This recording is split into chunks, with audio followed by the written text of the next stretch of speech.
স্বাস্থ্য অধিদপ্তরে আউটসোর্সিং কর্মী নিয়োগে ঘুষ বাণিজ্যে জড়িত খোদ অধিদপ্তরের কয়েকজন কর্মচারী এবং ঠিকাদারি প্রতিষ্ঠান। ভুক্তভোগীদের অভিযোগ 10 থেকে 12 বছর কাজ করার পরও তাদের বাদ দিয়ে মোটা অঙ্কের বিনিময়ে নতুনদের নিয়োগ দেওয়া হচ্ছে।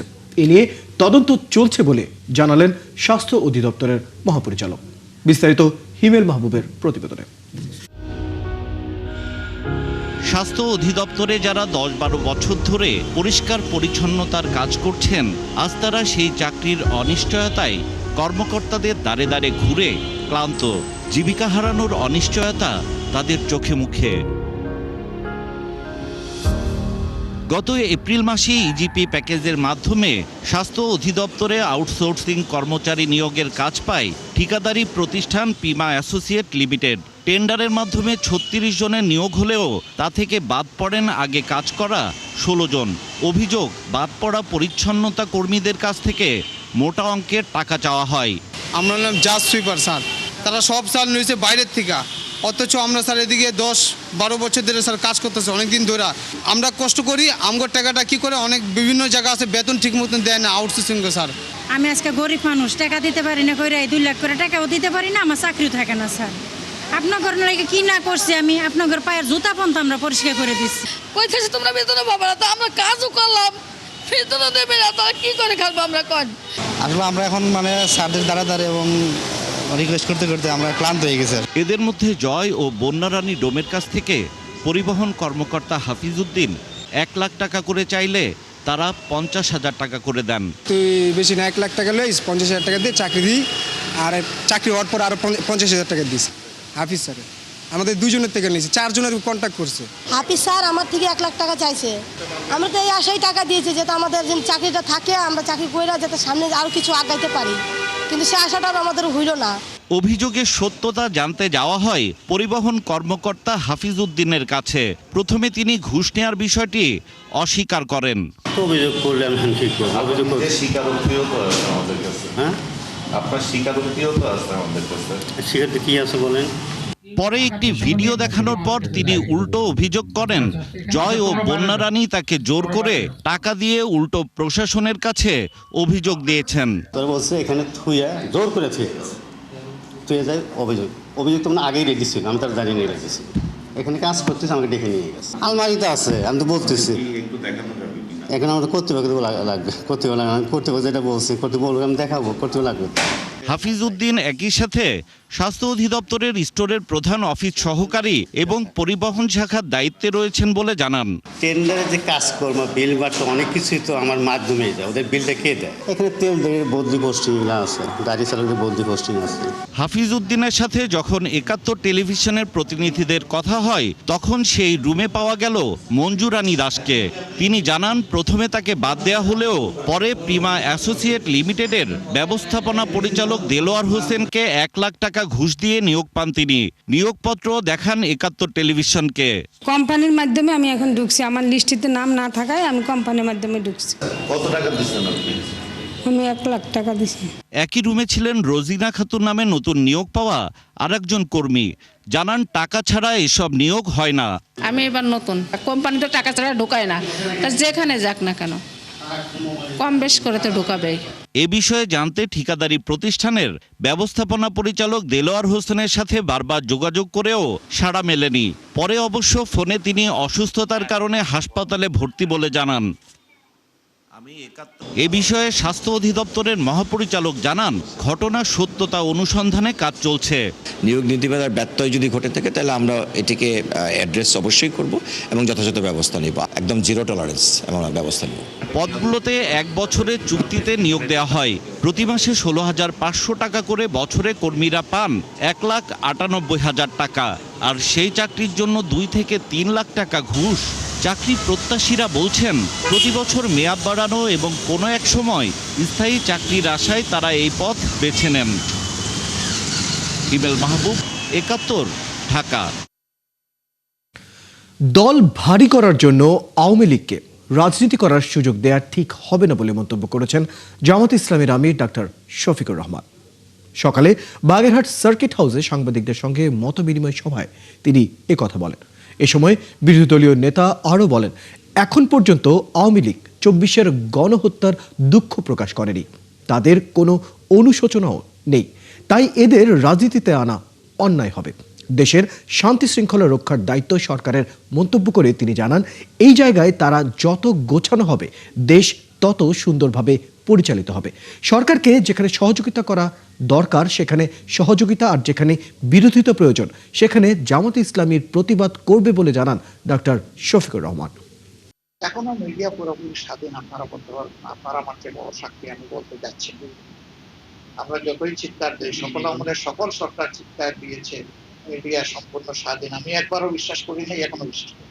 মাত্র 5 মাসে যদি অতীতের গ্যাস পায় জনগণ প্রায় 36 বছর হয়ে গেছে, সেই সময়ের দামের 1.5 গুণ হয়ে যায়, আর প্রতি মাসে এইভাবে বাড়তে থাকে, এটা গিয়ে দাঁড়াবে। ভারতে পলাতক শেখ হাসিনার সংবাদ সম্মেলন নিয়ে আবারও নিজেদের অবস্থান স্পষ্ট করেছে দেশটির পররাষ্ট্র মন্ত্রণালয়। সাপ্তাহিক মিডিয়া ব্রিফিংয়ে মন্ত্রণালয়ের মুখপাত্র রণধীর জয়সওয়াল জানিয়েছেন, ওই অনুষ্ঠানে ভারত সরকারের কোনো ভূমিকা ছিল না। তিনি জানান, 5 আগস্টের ওই সংবাদ সম্মেলন বা ভার্চুয়াল অনুষ্ঠানটি একটি বেসরকারি মাধ্যম বা সংস্থার উদ্যোগ। ওই অনুষ্ঠানে যেসব বক্তব্য দেয়া হয়েছে সেগুলোর সঙ্গে ভারত সরকারের কোনো সম্পৃক্ততা বা সমর্থন নেই বলেও জানান জয়সওয়াল। এছাড়া ব্রিফিংয়ে বাংলাদেশের সঙ্গে ভারতের কূটনৈতিক টানাপোড়েন নিয়ে আলোচনা হয়। এদিকে পলাতক শেখ হাসিনার দেশে ফিরে আইনের পথ ধরে হাঁটবেন বলে প্রত্যাশা আইনমন্ত্রী মোহাম্মদ আসাদুজ্জামানের। সকালে ঝিনাইদহের শৈলকুপা উপজেলার পরিষদ মিলনায়তনে শিল্পী মুস্তফা মনোয়ারের স্মরণ সভায় প্রধান অতিথির বক্তব্যে তিনি একথা বলেন। এ সময় মন্ত্রী আরও বলেন, দেশের বিচার বিভাগের সবচেয়ে বড় সংকট মানবিক মূল্যবোধ সম্পন্ন বিচারকের অভাব। উনি বলছেন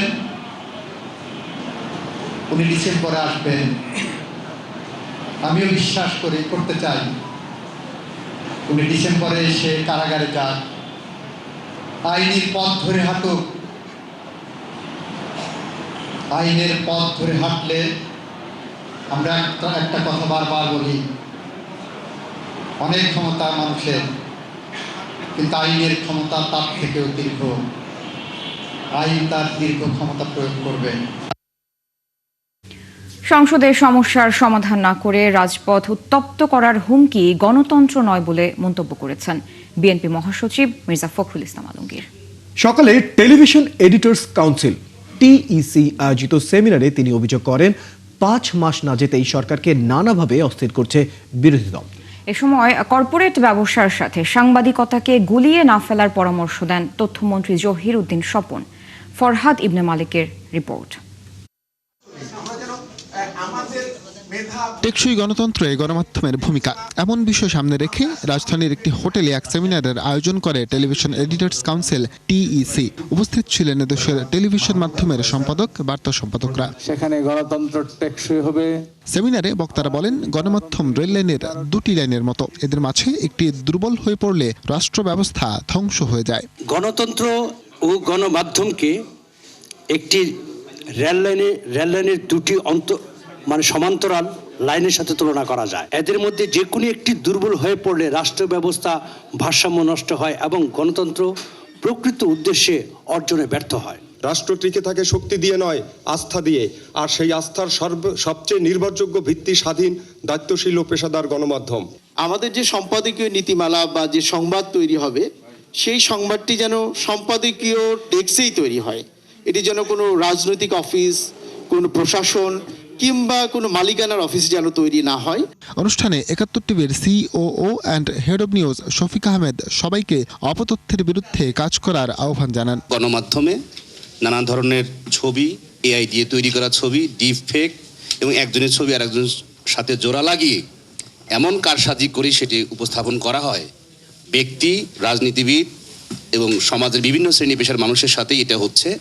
এটা আমরা আজকের এই অনুষ্ঠান থেকে আমরা যদি সবাই একটু দায়িত্ব নিয়ে কাজটা শুরু করতে পারি, তাহলে হয়তোবা এই অপতথ্য, গুজব মোকাবেলা করা সম্ভব এবং বাংলাদেশের মানুষকে গুজবের হাত থেকে রক্ষা করার দায়িত্ব গণমাধ্যমের। তথ্যমন্ত্রী জহির উদ্দিন স্বপন জানান, দ্রুতই সরকার একটি টেকসই, দায়িত্বশীল ও স্থিতিশীল গণমাধ্যম প্রতিষ্ঠা করতে প্রতিশ্রুতিবদ্ধ। মালিক পক্ষ বনাম সাংবাদিক তা না, বরঞ্চ অপতথ্য বনাম সঠিক তথ্য, মিথ্যা বনাম সত্য এবং অসৎ সাংবাদিকতা বনাম বস্তুনিষ্ঠ সাংবাদিকতার লড়াই হচ্ছে এই মুহূর্তের বড় চ্যালেঞ্জ। মাননীয় প্রধানমন্ত্রীর পক্ষ থেকে আস্থা নিয়ে বলতে চাই যে আমরা খুব দ্রুত, টেকসই এবং গতিশীল, দায়িত্বশীল, সর্বোচ্চ স্বাধীনতা ভোগকারী গণমাধ্যম প্রতিষ্ঠা করতে দৃঢ় প্রতিজ্ঞ।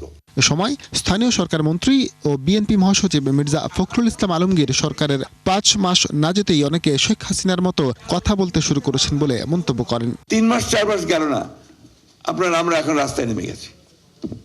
রাস্তায় নেমে আমরা বলছি যে সরকার ব্যর্থ, এই মুহূর্তে পদত্যাগ করতে হবে।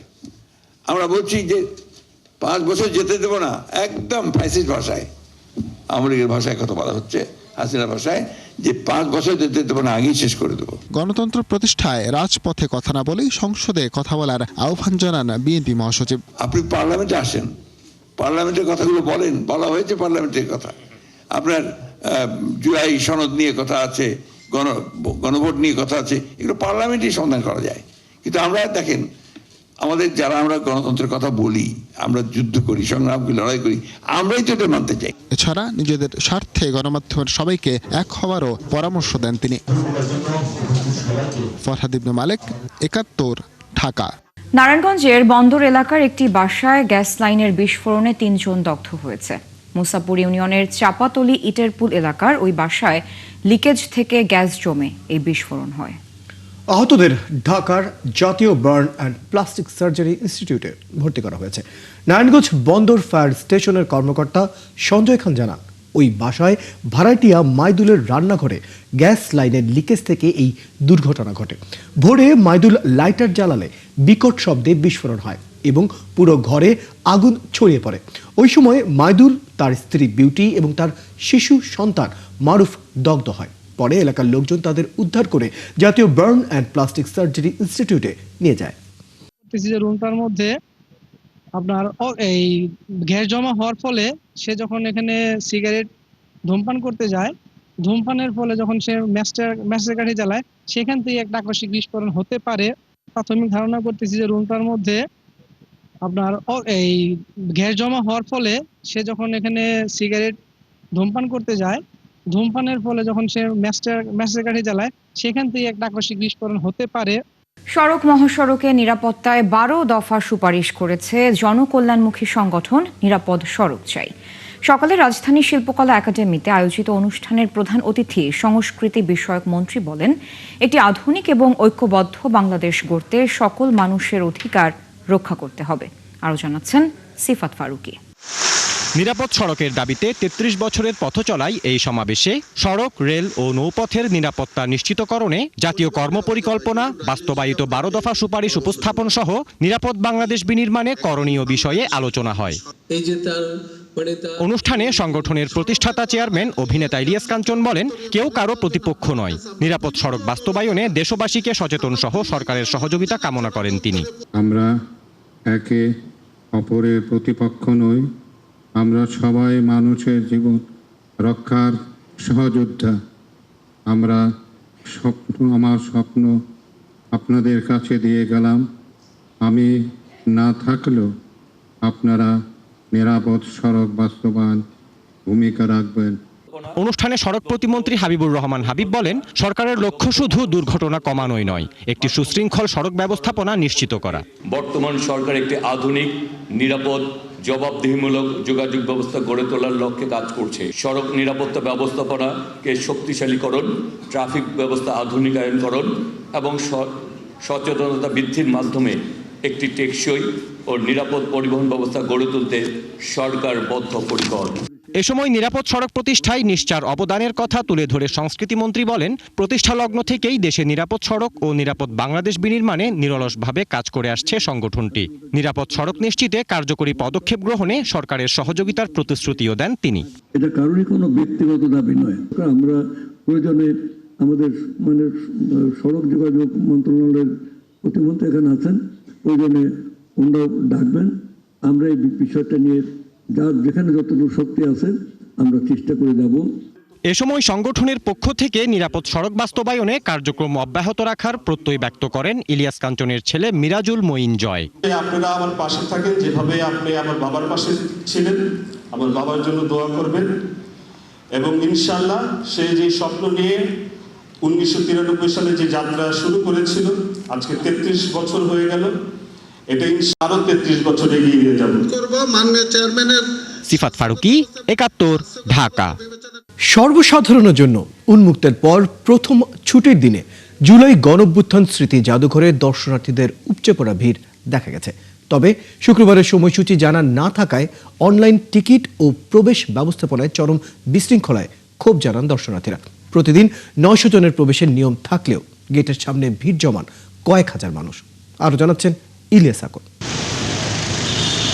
উদ্বোধনের পর প্রথম ছুটির দিন হওয়ায় সকাল থেকে জুলাই গণঅভ্যুত্থান স্মৃতি জাদুঘর প্রাঙ্গণে ভিড় জমাতে শুরু করছে উৎসুক জনতা। জুলাই অভ্যুত্থানের স্মৃতিচিহ্ন নিজ চোখে দেখার আগ্রহে রাজধানী ও আশেপাশের জেলা থেকে ছুটে আসেন সর্বস্তরের মানুষ। জাদুঘর দেখার জন্য এখন আমরা সেই রৌদ্রের মধ্যে 3টার সময় দাঁড়ায় আছি, তীর্থের কাকের মতো। 11টা বাজে এসে দেখি গেট বন্ধ। তা গেট বন্ধ পরে আপনাদের মাধ্যম থেকে জানলাম 3টা বাজে খুলবো। ঢাকা কেরানীগঞ্জ থেকে আইছি, খেজুরবাগ এলাকা, সহ পরিবারে নিয়ে আইলাম। কয়েক ঘন্টা অপেক্ষার পর অবশেষে বিকেল 3টায় গেট খোলা হলে নির্ধারিত নিয়ম মেনে ভিতরে যাওয়ার সুযোগ পান সীমিত সংখ্যক দর্শনার্থী। অন্যদিকে পৃথক লাইন না থাকায় চরম ভোগান্তিতে পড়ে নারী ও শিশুরা। টিকিট ব্যবস্থাপনা ও প্রবেশ প্রক্রিয়া বিশৃঙ্খলা নিয়ে ক্ষোভ জানান লাইনে দাঁড়িয়ে থাকা মানুষরা। এই জায়গার প্রশাসন কঠিন যুদ্ধ একটা, মানে 24 5 আগস্টের যুদ্ধ আগে যুদ্ধ করেছে, সেম যুদ্ধ আজকে এভাবে ঢুকতে হইলো। একাধিক কাউন্টার থাকলে কি হইতো, মহিলাদের কাউন্টার, মানুষ ফ্যামিলি নিয়ে আসবে, প্রথম কিউরিয়াসিটি সবাই আছে, সবাই আসবে। বাচ্চাদের নিয়ে ঢোকা যাচ্ছে না, মহিলাদের নিয়ে ঢোকা যাচ্ছে না। হঠাৎ আপনার গেটটা আইন শৃঙ্খলা বাহিনী হঠাৎ খুলে দিছে। খুলে দেওয়ার সাথে সাথে লোকজন চাপ দিছে। চাপ দেওয়ার সাথে আমি আমার বাচ্চা সহকারে নিচে পড়ে গেছি।